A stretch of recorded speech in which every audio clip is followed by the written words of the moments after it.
Bonjour, je m'appelle Grégory Rondeau, j'ai 35 ans, je travaille à la Croix-Rouge française. Mon métier consiste à suivre les différents dispositifs que la Croix-Rouge française met en place dans différents pays à travers le monde. Ces dispositifs visent à aider les différentes Croix-Rouges de ces pays dans leur mission d'assistance et d'aide aux populations les plus vulnérables. Alors les images satellites contribuent à l'évaluation des besoins et des environnements des populations auprès desquelles nous intervenons. On imagine bien qu'en cas de catastrophe, on doit aller évaluer les besoins avant d'intervenir, et les images satellites sont des outils complémentaires qui nous aident à faire ce travail. C'est fondamental parce que d'une bonne évaluation découle une bonne réponse et une action de qualité pour les populations.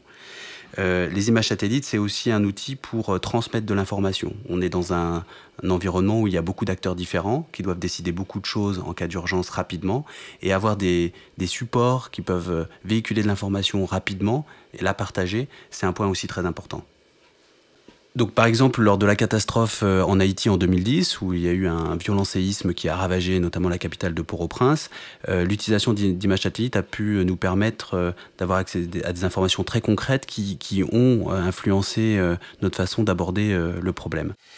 Donc cette carte est très intéressante. Vous avez plusieurs niveaux d'information. Donc il s'agit d'un quartier, Petite Place Cazaux de Port-au-Prince, et vous pouvez voir à la fois le bâti, c'est-à-dire toutes les maisons du quartier et tous les bâtiments du quartier, ainsi que tout le réseau de ruissellement d'eau de pluie du bassin versant. Et cette information génère encore un second degré d'information qui devient intéressant pour nous, c'est visualiser les zones d'accumulation d'eau de pluie et visualiser les maisons, les bâtis qui sont vulnérables en cas d'inondation.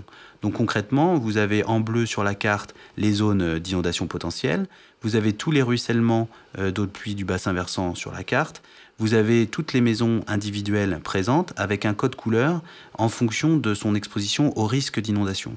Donc en rouge, les maisons qui sont fortement exposées vu leur positionnement, en jaune, orange, moyennement exposées, et ensuite en dégradé vers le vert, les populations qui sont installées dans des endroits beaucoup moins vulnérables. Des nouvelles générations d'images satellites, de type Pléiade par exemple, c'est vraiment une information très précise, rapidement. Quand on doit déployer une réponse d'urgence dans une zone affectée par une catastrophe naturelle, par exemple, dans laquelle nous n'avons pas de présence et qui peut être isolée du reste du monde pendant les premières heures qui sont cruciales après une catastrophe, plus on aura d'informations précises, mieux on pourra apporter une réponse adaptée aux besoins des populations.